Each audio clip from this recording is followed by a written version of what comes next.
حاضرین کرام، امید کرتا ہوں کہ آپ تمام حضرات خیریت و عافیت سے ہوں گے۔ آج سے 4 دن پہلے میں نے ایک ویڈیو اپلوڈ کیا تھا کہ میں دیوبندی بن گیا۔ اس میں بہت سارے احباب نے اس ویڈیو کو پسند کیا اور اپنے اپنے تاثرات کو اس ویڈیو میں رکھنے کی کوشش کیا۔ کچھ لوگوں نے میرے حمایت میں رکھنے کی کوشش کیا، کچھ لوگوں نے میرے خلاف رکھنے کی کوشش کیا۔ میں ان تمام دوست و احباب کا دل کی اتہ گہرائیوں سے شکریہ ادا کرتا ہوں کہ انہوں نے میری بات کو سنا اور سننے کے بعد اپنے تاثرات کو مجھ تک پہنچایا۔ جس پر جو حق واضح ہوتا ہے وہ اپنے مسلک کے مطابق زندگی بسر کرتا ہے۔ میں ان تمام لوگوں سے کہنا چاہوں گا کہ جس پر جو حق واضح ہوتا ہے وہ اپنے مسلک کے مطابق اپنی زندگی کو بسر کریے، اور جس پر جو بھی واضح ہوتا ہے، چاہے وہ سنی ہوں یا دیوبندی ہوں یا وہابی ہوں، میں ان تمام لوگوں سے کہوں گا کہ آپ پر اگر وہ واضح ہوا ہے تو بالکل آپ اسی کو حق سمجھیے اور اسی پر اپنی بقیہ زندگی کو گزاریے۔ لیکن ہاں، اپنی زندگی سے اور اپنے آپ سے ضرور سوال کریے، کیا ہم جس جگہ پر ہیں کیا یہ واقعی حق پر ہیں یا پھر اس کے علاوہ بھی کوئی دوسرا حق ہو سکتا ہے؟ کیونکہ اللہ رب العزت نے یہ زندگی دی ہے تو اس کا محاسبہ بھی اللہ رب العزت نے ہمیں کو کرنے کو کہا ہے۔ اس لیے ہمیں اپنی زندگی کا احتساب کرنا چاہیے۔ اگر ہم اپنی زندگی کا احتساب نہیں کریں گے، یوں ہی اگر اس دنیا سے چلے جائیں گے تو پھر ہماری زندگی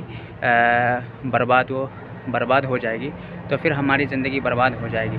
اس لیے میں ان تمام دوستوں احباب سے کہنا ضرور چاہوں گا کہ آپ جس مسلک سے تعلق رکھتے ہوں، آپ اپنے آپ سے سوال کریے، کیا میں جس جگہ پر ہوں حق پر ہوں یا پھر ہمیں اس میں کچھ تدبر و تفکر کرنے کی ضرورت ہے، اس میں کچھ محاسبہ کرنے کی ضرورت ہے۔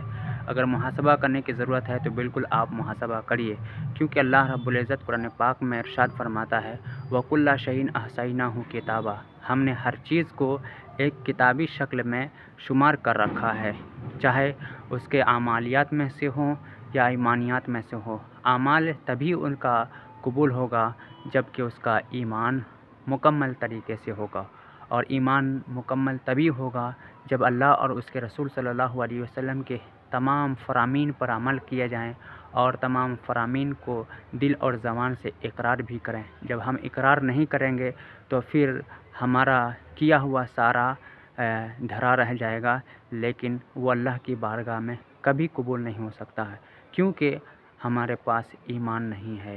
جب ایمان نہیں ہوگا تو دنیا میں ہم کچھ بھی کریں گے وہ ہمیں آخرت میں کچھ بھی فائدہ نہیں پہنچائے گا۔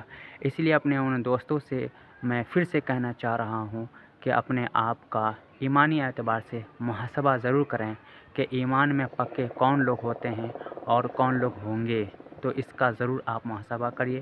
میں یہیں پر اپنی گفتگو کو ختم کرتا ہوں، پھر انشاءاللہ عز و جل کسی اور موقع پر میں آپ لوگوں سے بات کروں گا۔ اجازت دیجیے۔ السلام علیکم ورحمۃ اللہ وبرکاتہ۔